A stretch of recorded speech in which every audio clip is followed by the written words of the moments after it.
أعوذ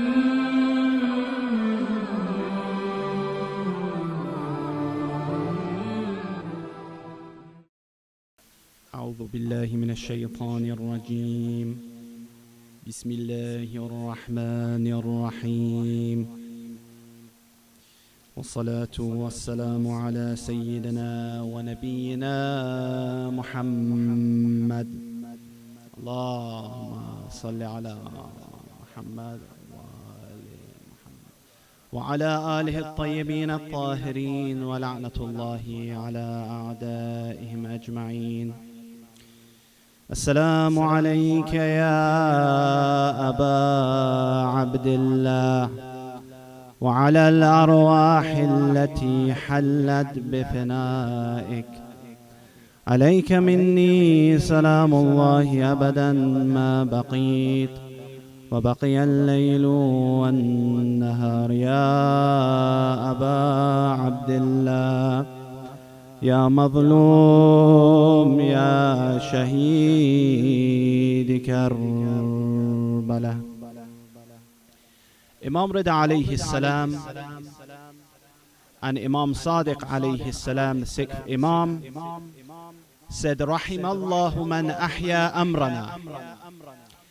They pray to Allah and make a dua that may Allah have mercy upon the one who revives our affair. Now, why is it important to do iḥyāʼ and revive the affair of Ahlul Bayt alayhim as-salam? Not so long ago, around 1 week ago, I saw a video in Syria. Now, as many of you know, with the previous government or regime, whatever you want to call it, in Syria, the Shia were able to practice their religion. The Christians, the Alawis, everyone was able to practice their religion. Now, we're not endorsing anyone saying, oh, I support this president, this person, this government. No. We know that people were free, just like in the UK and other countries. They can have majālis, they can have a Hindu temple, they can have a church, and so on. But with the current political events, what did we see? We saw this government collapse and come into the hands of people who are now so-called modern people. They wear a suit, they're accepted by the US. However, the person who rules Syria now, he no longer has that $10 million bounty on his head. Before he was a terrorist, now he wears a suit, and now, okay, he's accepted. So what I saw 2 weeks ago were people, or a week ago, smashing up a tent, a khayma, that was made for Muharram. And they were smashing up the chairs of these people who had prepared for Muharram and to mourn and remember Abu Abdullah alayhi salam. So we see now with the current government, these people were suppressed by Bashar al-Assad, they couldn't come out. Now they openly say that we have taken Sayyidah Zainab as our prisoner again. A'udhu billah. They went into her shrine, some of them, and they said, inshallah, we're going to destroy this place. So again, I'm not saying, okay, was I a big fan of Bashar al-Assad, but what we know is that people were free to practice their religion, and such people were oppressed. So it boils down to one thing, that they want to erase Karbala again and the story of Muharram. But as I'll show tonight, I will show in the past people tried to do this and what their fate was. What did Allah Azza wa Jal do to such people that tried to stop the message of Karbala? All of you remember Saddam, La'natullah alayhi. What did he do? He attacked Karbala many years back, and they shot the names of the Imam alayhim as-salam. Later on, what was the fate of Saddam? Being found in a hole with, lice in his hair, humiliated from his palace. I went to his palace, by the way. I went to Babel recently in Shahr Ramadan. I was in Iraq. I visited the palace of Saddam. And mashallah, what a great palace it was. He even carved his face. Saddam put his face on the palace. And I never saw anywhere like that in my life. Yet look what Allah Azza wa Jal did to Saddam when he went against Imam Hussain alayhi salam. So we'll show this tonight. So again, rahimallahu the Imam says what? A prayer for invoking Allah's praise and mercy on someone. And this includes protection and guidance. Rahimallahu man iḥyāʼ comes from iḥyāʼ. So this shows a passive revival. Some historical events, they're just in the books. Leave it in the books, happened 1,000 years ago. But the Imam here is emphasizing on what? Continually reviving. Because if you do not continually revive, what happens? These people, they try to erase the message of Abu Abdullah. They smash up majālis, or they prevent majālis. And alhamdulillah, we are here tonight. We are lucky that we can have a majlis. There are brothers in Malaysia, for example, which many people go on holiday, they say a nice modern country, they cannot have majālis. I knew one Malaysian brother in Taqiyya. He became Shia. He went to the Iranian embassy because, they had Ziyarah to Ashura, they had majālis. The authority said, you cannot let any Malaysian citizen in this majlis. So this brother tried so hard to go there, he was prevented. The Iranians at the embassy said, sorry brother, we're going to get in trouble, they'll stop all of it if we allow you to come. So just being able to have majlis is a blessing, and wherever we are, we have to try continue this. Salli ala Muhammad wa ali Muhammad. Allahumma salli ala Muhammad.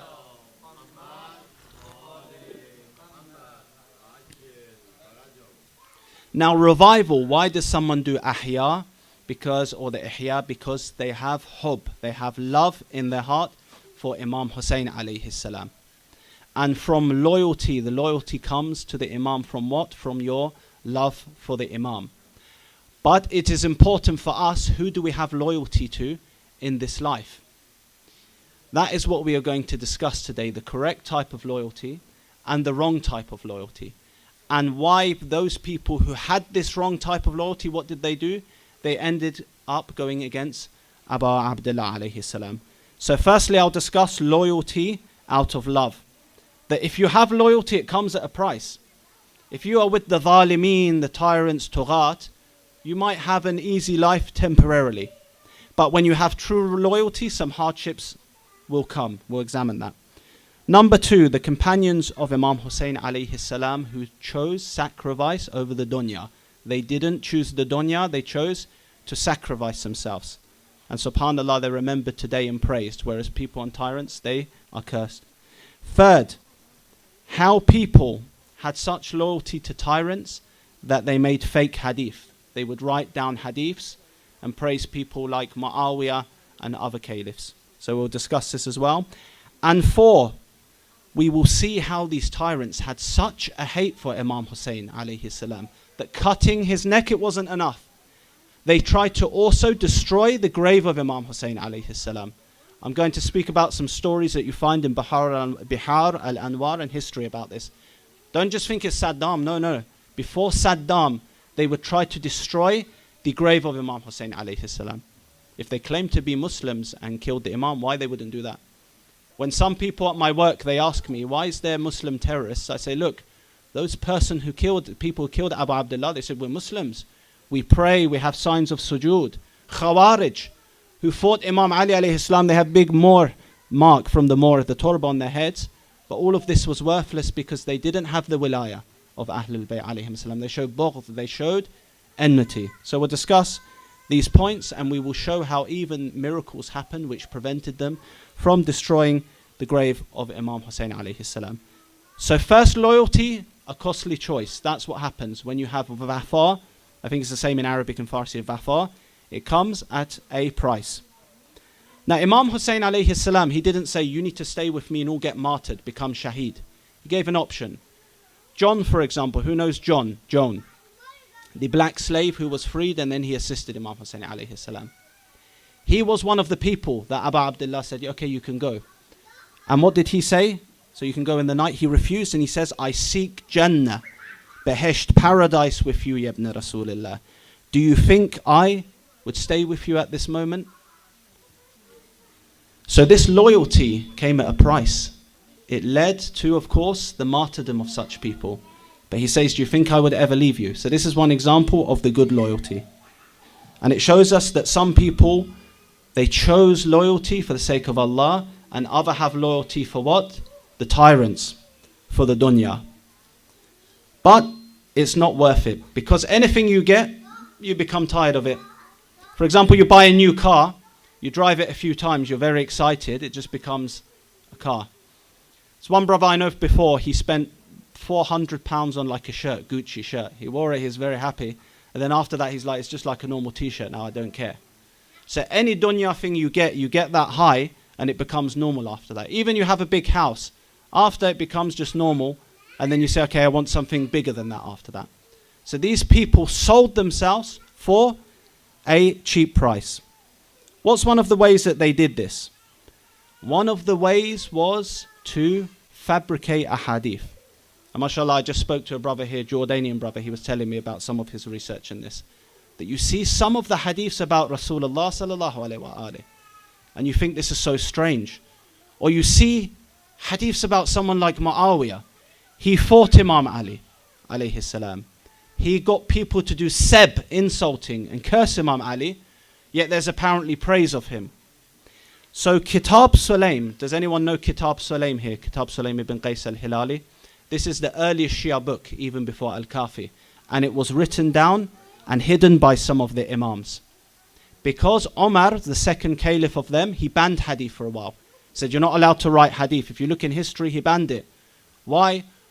Some of the opposing sects say because it becomes mixed with Quran. Maybe people think hadith is Quran. If you believe the Quran is a mu'jiza from Allah, how the words of Allah become mixed with the words of man?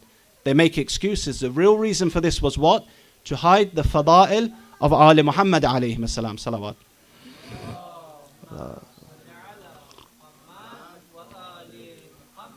So one example of these people that sold themselves and had loyalty to tyrants, what is one thing that they did because of this false, false loyalty?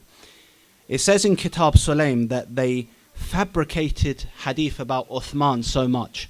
So they made fake hadith about Uthman, that Muawiyah, who was telling them to do this, sent them gifts. He sent them gifts, garments, and gave them plenty of land. And he constructed big houses. So okay, yeah, make these fake hadith about Uthman and all these other people so that people put down Imam Ali alayhi salam. وَلَا تُفَضِّلُوا أَحَدًا عَلَى النَّبِي. Sorry.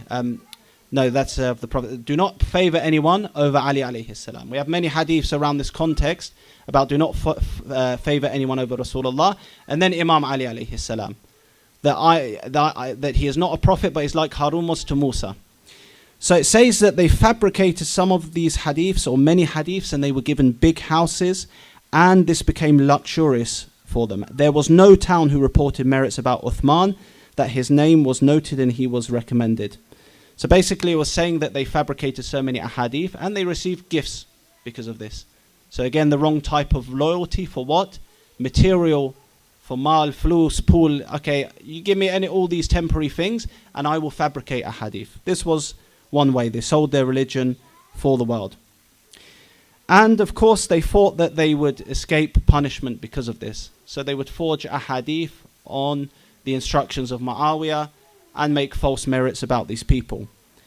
But the Quran exposed some of these people and how they used to behave as well. Because while they were doing this type of stuff like forging hadiths and lying about Rasulullah sallallahu alaihi wasallam, they would also laugh at the believers. And when I say lie about the Prophet, let me give you one example. There's certain hadith that says the Prophet said basically that the hakim, the ruler, if he hits you, don't say anything against him, just obey him. You really think Rasulullah sallallahu alaihi wasallam would say this? Bukhari, the most authentic book for Ahlul Sunnah, says what? Yazid was legitimate caliph. Yazid was the right caliph, according to Omar's son, Abdullah bin Omar. And he says that the Prophet basically said this. The Prophet confirmed that someone has to give their bay'ah to a tyrant. So why were these things made? Because it justifies the tyrants of the time. If we have a hadith of the Prophet said, obey the ruler, then what about all the Arab leaders now that they're doing these corrupt things? They can be like, yeah, you cannot speak against the ruler. It's fitna. Even if he whips your back, if he takes your wife, no problem, don't speak against the ruler. And we have some Wahhabis, they have this mentality. They said strictly, do not criticize. So if these governments are helping Zionists or oppressors, don't say nothing against them. So Allah Azza wa Jalla in the Quran says, إِنَّ الَّذِينَ أَجْرَمُوا كانوا من الذين آمنوا يضحكون فاليوم الذين آمنوا من الكفار يضحكون. Allah says, verily those who committed sins used to laugh at those who believed. So while they're fabricating getting money, they're laughing at the believers. But today those who believe will laugh at the disbelievers. So we realize that on Qiyamah, those who mock the mu'mineen and the believers and laughed at them in this world, the believers will laugh at them because they had loyalty to the wrong cause and they sold their dunya and their akhirah. And that is why the dunya, it corrupts one's soul. Now we're not extreme like some people, because there's some people that they go too extreme. They say that I'm just going to live on a mountain, I'm not going to have any material. No, we're saying Islam, you need to have money, you need to have material possessions. We could not make this majlis, for example, without money. But you see some Westerners, they're looking for haqq and truth. What do? They become like Hare Krishna. I don't know if you guys seen these. They say Hare Krishna, the type of Hindus. They shave their head and they give all their material possessions up. Or they go to India and they become a monk. Islam is more simple. We say Yekta Paras, we worship one God. We're muwahideen, right? We worship one God and we have a balance in life. But at the same time, we shouldn't become attached to these material things. And we should not let people bribe us. So the dunya, love of the dunya, it corrupts the soul. And those who betrayed Imam Hussain alayhi salam, they did this for what? Power, money, and influence. So when we found these fabricated hadiths, what did they do? They started to teach the children these hadiths about the caliphs. If you want to brainwash a child, what do? Do it from a young age, program them. Even unfortunately in the West, in the school today, they might teach some things we don't agree with. And you cannot do nothing about it. So you have to teach your kids, give them the tarbiyat before they go to school. I'm not saying everything in school they teach is bad. Yes, you can have homeschooling, but they miss out. They don't get some of the social skills, right? But you need to teach them before that. Because programming kids from a young age, they teach them to be slaves to the system sometimes. And to just be workers and not think for themselves. So we find that fabricated hadith, it says in Kitab Sulaim, they started teaching these fabricated hadiths to children. So some people say, okay, why should I bring my children to the majlis? They have school tomorrow. Even if the kids are just playing and they don't understand, they get that thaqafa, that farhang in their hearts of Imam Hussain alayhi salam. They will remember this, and when they grow up, one sheikh was saying the other day, he remembers his father taking him to the majlis and he still remembers the name of Hussain alayhi salam. So to bring them even to a masjid, to environment, is very important, because that seed, it plants and it expands later on. So these people would teach fabricated hadiths to children, lies, and they give it to children and say, look, Muawiyah is the greatest, one of the greatest people. Uthman was a great person. All of these fabrications, because the fada'il of Amir al-Mu'mineen are so many to mention. You go to the books of the Shia and the Sunni, all fada'il of Amir al-Mu'mineen alayhi salam. Was it not Omar that said what? If it was not for Imam Ali, Omar what would have perished? So this is famous, and you can find it in both the books. So this is just some people who had disloyalty in their lives and chose the wrong type of loyalty. But now I want to talk about after Karbala. There's so many fada'il and merits of Ziyarah to Imam Hussain alayhi salam. All of you should buy the book Kamil al-Ziyarat. It's in English as well, Arabic, I think maybe in Farsi, and it talks about so many hadiths of the merits of visiting Abu Abdullah. But we saw that killing Imam Hussain alayhi salam, slaughtering him, was not enough. They wanted to torment the Imam after his death. So you've slaughtered him, you've killed his children, you've taken the woman captives, you hit the woman, you've paraded them in front of men, a'udhu billah, but that was not enough. They still had to annoy Imam Hussain alayhi salam and try to wipe out his legacy. What did I say in Syria now? They're smashing up chairs in a tent. You think you're going to smash a few chairs is going to erase a message? No. They did worse than this, which we will show now. If we go Bihar al-Anwar by Alamatul Majlisi, again it's in English if anyone wants this with the Arabic, volume 45, chapter 50. It says, Bab Jawr al-Khulafa ala qabrihi sharif. The tyranny of the caliphs the khulafa, the fake khulafa, on the grave of Imam Hussain alayhi salam.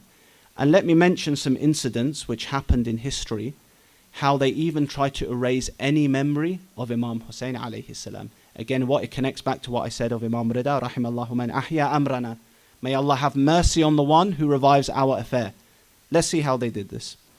So Mutawakkil, lanatullah alayhi, one of the Abbasid caliphs who was known for imprisoning Imam Hadi, Imam Askari alayhim as-salam, he ordered people to try destroy the grave of Abu Abdullah. There was one person called Ibrahim Dizij, I believe that's the name how you pronounce it according to the history, and he ordered him to plough the grave of Imam Hussain alayhi salam and make animals walk over the grave and fill it up with water and try to take the body of Abu Abdullah alayhi salam out of this grave. And as we know, Imam Hussain alayhi salam, he was cut to pieces, but they still want to disrespect him and the sanctity of the grandson of Rasulullah sallallahu alayhi wa sallam. So we find that it was narrated. He says Ibrahim told someone, he admits it. I came across with some people of my servants and slaves, and they tried to find and dig up the body of Imam Hussain alayhi salam. They were not able to do that. But then it says according to this, and he admits this, we found eventually the body of Imam Hussain alayhi salam on some planks, possibly on some wood or something like this. And he says that a smell of musk, the best of smell, came from this after that. So as you know, in Islam, why do we bury the person deep? Because there's a hikmah behind that wisdom. The smell of the body decomposing is very bad, so we bury as deep as possible. But he says according to this, the smell of this musk came, this fresh type of perfume smell from the body of Abu Abdullah.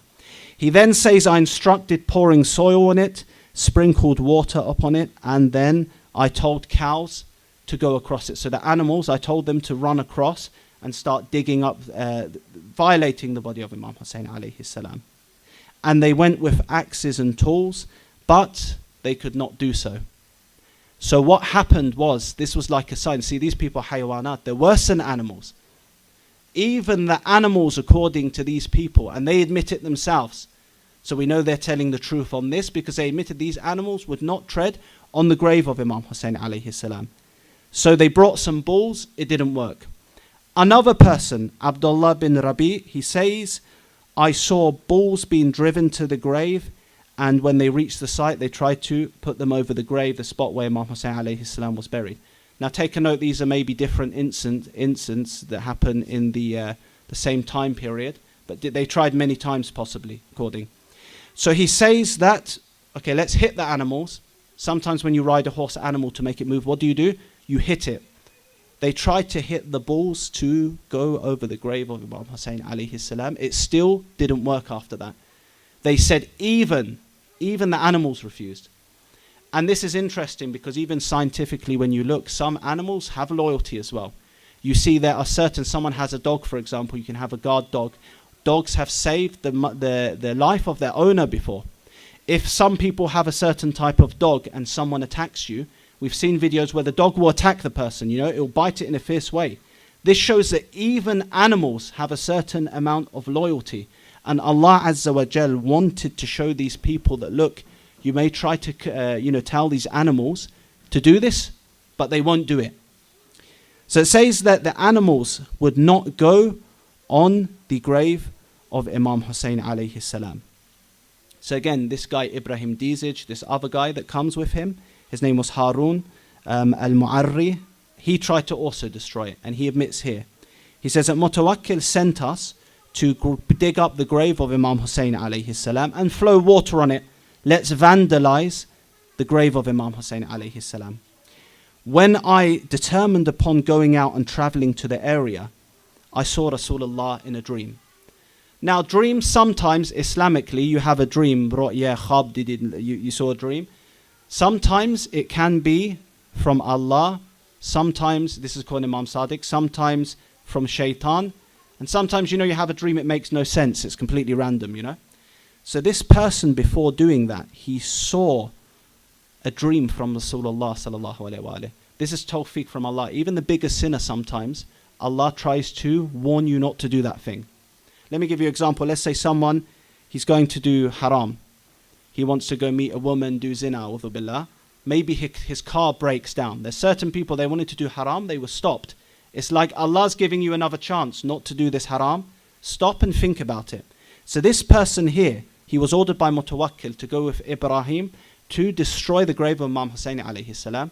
Rasulullah, he said he saw Rasulullah, and he said, do not go out with ad-dizaj, Ibrahim. And do not do what you are ordered to do regarding the grave of Hussain alayhi salam. So even if that comes at a price, do not blindly obey the rulers. Do not be like some Muslims now that they don't speak about the Palestinian issue. Why? Because they say that, oh, you know, our rulers say don't do that. Do not obey the rulers. Even if it comes at a price, sometimes it's better that you die a death with dignity than live a life with disgrace, as Imam Hussain alayhi salam said. So what did he do? Did he listen to Rasulullah? No. And he went to the grave of Imam Hussain alayhi salam to try and flood it. So this guy, again, his name was Harun. He went with Ibrahim. He went to flood the grave. He didn't listen to this sign. And then he saw another dream where Rasulullah spat in his face and smacked his face, and his face went blackened. And then they saw that this person became so ill that his face became physically black, and he passed away from the worst type of disease, where you would see pus coming out the face, blood. And this goes to show that, look, Saddam attacked the grave of Imam Hussain alayhi salam. Look what happened to him, humiliated. This person was given a warning in his dream, do not go to the grave of Imam Hussain alayhi salam. He went anyway and got the worst of disease. So it shows that if people do this and try to suppress the message of Abu Abdullah, their time is coming. People now say, why is Allah letting all this happen to Palestine? All these people get killed. There's a verse in the Quran which says, do not think that Allah is unaware of what these tyrants do. He's delaying them so that their punishment be even more severe. So this is what we saw this person did. What did he do? He didn't listen to the dream that he had, and he went along and did this. Because sometimes, many of us, we've had a dream where something actually happens, or it was assigned to us, and then you take it istikhara, you know that this istikhara is correct. But he didn't take this, and he chose to obey a tyrant. There was another one, what happened, another incident where they told this Ibrahim person to also destroy the grave of Imam Hussain alayhi salam. So Mutawakkil, he ordered some people, the villagers of Karbala, not to do Ziyarah. And what did they say? We will continue Ziyarah even if you kill us. Subhanallah. We see that for us now, alhamdulillah, it's easy Ziyarah. You buy your ticket, you go to Heathrow Airport. Some of you have 5-star hotel. But back then it wasn't like this. People had to silently go to Ziyarah. They had to secretly do it. They had to be in taqiyah. But when Mutawakkil ordered them, don't do Ziyarah to Imam Hussain, these people, they didn't listen. They said, even if you kill us, we will not stop Ziyarah.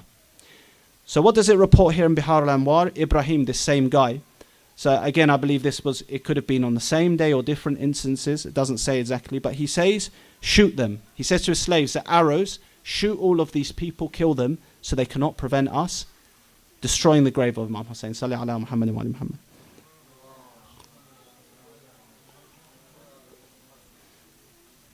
So it says that after that, these villagers, they went against them, and every time these person would shoot arrows, the arrows would come back and kill them one by one. So one of the guys ran back to Ibrahim. He's like, look, something is, he's shaking. He says, something here is not right. Every time we shoot arrows, the arrow comes back and kills one of our soldiers. So it says here that he had fever and chills, and the goosebumps seized me. He says, I departed in the grave at that time and settled and upon myself that al-Mutawakkil, he's going to kill me now, because I did not go by that order. But every time they tried to go by that order, the arrows came back and killed all the people. So we recap here. We got 3 instances, or 4. We show that these people that plotted against Imam Hussain, this Ibrahim guy, what? He went to flood it, take the body of Imam Hussain, ordered animals, the animals wouldn't walk over it. It later says that he died as well in the worst way.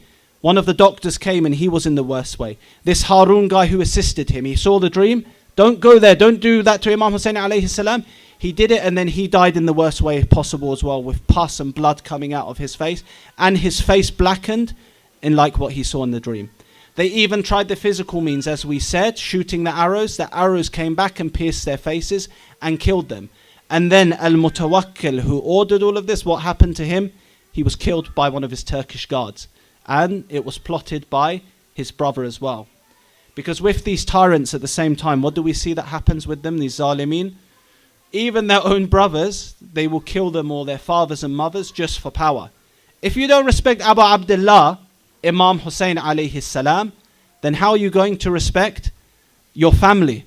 If you have no fear of Allah Azza wa Jalla, how can you trust someone like that?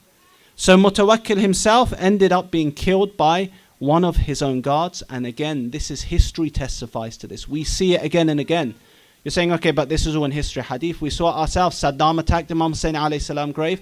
Look what happened to him. So the same with these people in Syria now that are destroying majālis. We just have to wait a little bit and we will see the results, that what happens to them. But look at the honor of Imam Hussain alayhi salam now, and Habib bin Mudahir, and all of the ashab, and Abu Fadl Abbas alayhi salam. Millions of people visit their graves and go to Ziyarah. In fact, the biggest gathering in the world, which is underreported by the media, peaceful gathering, is Arba'een. I've had non-Muslim colleagues ask me about this. They say, what is all of this Arba'een and Muharram? We didn't hear it from Ahmed or the other Muslim colleagues. That's because this has been hidden from them, right? Look in Morocco on the day of Ashura, what do? They give halwa, baklava, they celebrate this to, soil over the message of Muhammad, say, hide this. And they say, no, we do it because our hadith say it's the day of Musa alayhi salam fasting. No, you really think this hadith was correct? It's obvious that this hadith was fabricated, a lie to cover what happened up. So despite all of these attempts to block the message of Karbala, we see millions go, where you will see someone who doesn't even have legs struggle and walk to the shrine of Imam Hussain alayhi salam. Hub, love, ishq, that cannot be understood except by those who understand the message of Karbala and appreciate the sacrifice of Imam Hussain alayhi salam. But another question comes, some people say, okay, why did they kill our Shia? Maybe they kill us because some people, they do fitna, they do lanat, you're causing problems for us because of politics. No. We have a hadith from Imam Hussain alayhi salam where he answered this. He clearly mentioned why some people kill the Shia, or he makes us ready for this. Because when we live in this country, we're free. But there's a lot of Shias now, the Shias in Syria, they're being persecuted. I saw something. We see the Shias in Afghanistan. Some people said, no, Taliban have changed. No. My friend whose wife is Hazara, from the Hazara Shias who have been killed so much, just because how they look, they're known that they're Shia and Hazara, they said that the Taliban have stopped people doing Muharram majālis. So this is not something new. Imam Hussain, he said in a hadith, he said, Wallah al-bala wal-faqru wal-qatlu asra'u ila man ahabbana min raqd al-baradhin. By Allah, so problems, afflictions, poverty, being poor, and being killed comes to those who love us. Man ahabbana, one who loves us, these things come to them faster than racing horses. What do I mean? Okay, even if you're not going to be killed for being Shia, in some places, if they know you're Shia, you won't get the job. Saudi Arabia, Qatif, we have many brothers, they are Shia. But what happens? They will not get a job sometimes because of them being Shia. And they have to hide it or pray that they are from Ahlul Sunnah. So poverty can be one of the things, staying on the path of Ahlul Bayt alayhim salam. The second one is what? Afflictions, different problems, poverty, as we mentioned, and then killing. Many just for the reason of visiting Imam Hussain alayhi salam Karbala, they face persecution. Iraq, alhamdulillah, Iraq is more stable now. But when they first opened it up for Ziyarah after fall of Saddam, they made a documentary as well on BBC. You saw suicide bombers going near the shrine. And they killed some Iranians, unfortunately. Inshallah, they're all shuhada. The same day after, 1 hour after that suicide bombing, everyone comes out again. They go to the shrine. Because killing cannot stop. But Imam Hussain alayhi salam, again, he says, by Allah, you're going to have problems. You're going to have poverty or one of these things, or being killed for loving us. So he's telling you there, are you ready to do this? Are you ready to obey the Imam and not the tyrants who tried to cover his sacrifice in history? That is what we need to ask ourselves. And that's what we need to ask ourselves now with what's happening. If any of you know that singer, did any of you see the singer who did the concert that he spoke against the IDF and he said free Palestine? So now there's a big outcry saying that, okay, we're going to ban him. US revoked his visa. Agency revoked his contract. Now all the media attacking him because all he did was express something. He didn't say violence against people. He condemned army who have killed, according to UN and many statistics, over 17,000 children. You see, they're boycotting him. So even in other walks of life, you speak against oppression, you're going to lose your job. You're going to lose your money. But you see in the crowd the amount of people that supported him.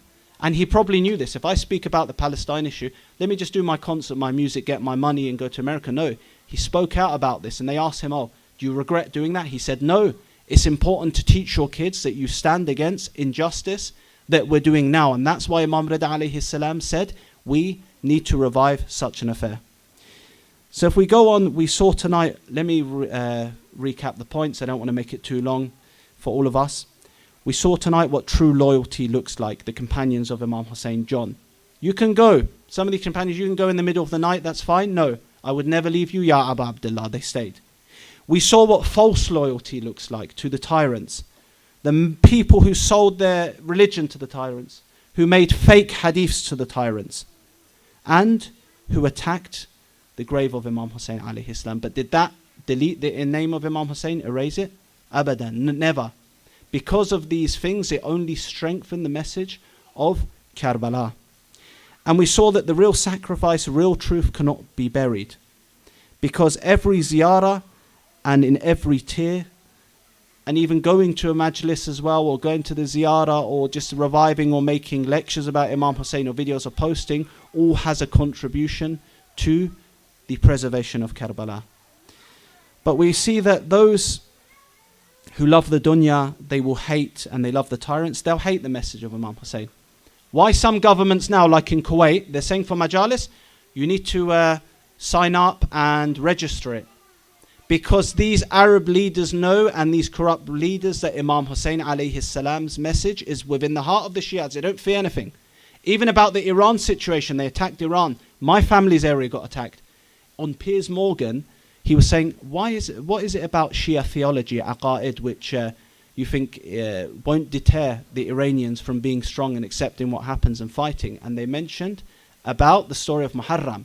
So this is an admission even of non-Muslims, that Shia Muslims have this ideology that they never surrender to tyranny. So those who love the dunya, they will always hate the message of Imam Hussain. And you might ask how deep their hatred was. How far did it go?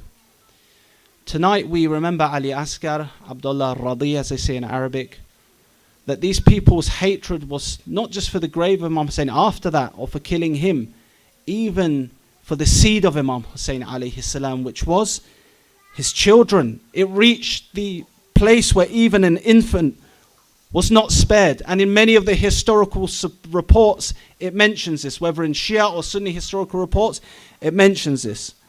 Ali Asghar, as we know, he was 6 months old. He had no sword, no sin, no shield.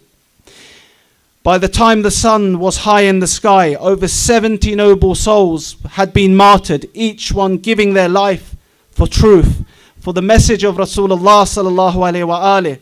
They had fought through the first heat and pain, and the fear of what would happen to the women and the children remained in their hearts. And only Imam Hussain alayhi salam remained alone, wounded and heartbroken. He had buried his sons, brothers, companions, even his nephew Qasim.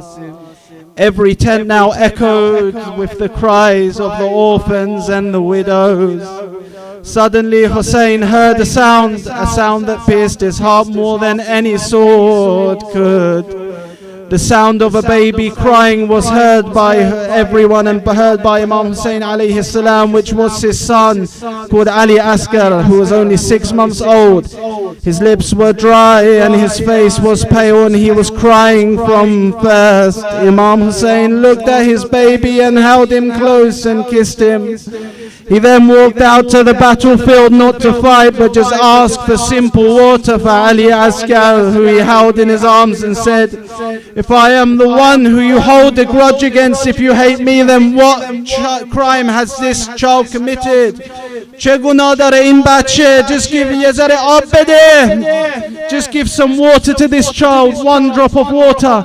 The enemy paused in silence for a while, and some wept, knowing that this is in their nature, that this is not right. Even the horses turned their face away. But then Umar ibn Sa'd looked at his archer and said, cut off Hussein's final hope. That man was Karbala, la'natullah alayhi. He plunged and took out an arrow and plunged that arrow that was used for animals and pulled the bow. He aimed it at, not at the soldier, but at the neck of Ali Asghar. A 6-month-old baby had the arrow which pierced his neck where blood came out. Ya Hussein, the arrow flew and it pierced the throat of Ali al-Asghar, who was slaughtered in his father's arms. Imam Hussain alayhi salam, he stood still. He didn't speak, and then he looked at the sky and said, oh Allah, do not let this be insignificant in your eyes, Ya Allah. Imam Hussain alayhi salam, he then filled his hands with blood of his son and threw it toward the sky. Not a single drop came down, and then Hussain walked back to the tents. But what could he say to the mother? How do you return a child like this? The Imam stopped behind the tents and then he dug a small grave, and with his own hands he buried Ali Asghar alayhi salam. Inna lillahi wa inna ilayhi raji'un. As-salamu ala al-Hussain wa ala Ali ibn al-Hussain وعلى أولاد الحسين وعلى أصحاب الحسين عليه السلام. صلى الله على سيدنا محمد وآله الطاهرين. صلوات الله عليه.